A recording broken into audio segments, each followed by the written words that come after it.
દેવરામભાઈ નું કહે છે કે તમારું તો કે ડાયરેક્ટ દેવરામભાઈ રૂબરૂ મળી લો. રૂબરૂ એટલે એમને મારે તો મેં તમને સમાચાર એમને પહોંચાડી દીધા, એ હજી ભાગ ભાગ કરશે. અને મેં એવું બી કહી દીધું કે ધવલભાઈએ 20 લાખ નું કીધું છે કે 20 લાખ તો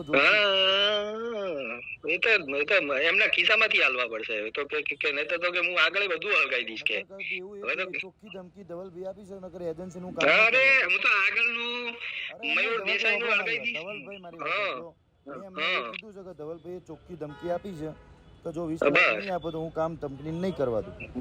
હા નહીં તો હું તો તમને ખબર છે ને કે હું છેડો પકડીને એમને એ પછી વધારે થઈ જશે એટલે એમને પ્રેમથી એટલે કીધું છે. તમે જે શબ્દો કહો છો એ શબ્દો તમે ધવલભાઈ કંપનીને ગમે કંપની જોડેથી 20 લાખ લેવા માંગે છે તો કંપનીના નગર કંપનીને નોકરીથી ધંધો છોડીને જતું રહેવું પડશે.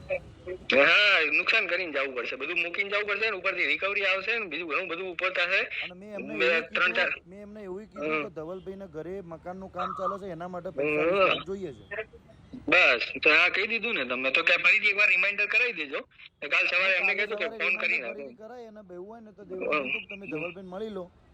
હા બસ એમને કહેજો મળી લે બરોબર. નહીં કરવા દે 20 લાખ નહીં હાલે તો. હા ને 75 લાખ જે કાઢ્યા છે ને એ 75 લાખ કઢાવે પાછા લેવડાવવાની હવે તાકાત રખાવું છું ને ભેગા બધાને ગોતતા પછી આવશો બધા ત્યારે એટલે એમને ચોખ્ખી હવે ધમકી આપી દેજો મારા નામની. કહેજો કે ઓછામાં પતે છે પછી વધારે આવશે. હા એટલે તમે તમારી રીતે કહી દેજો. હા તમે સામેથી મને જેવું હોય કોલ બેક કરજો કાલે.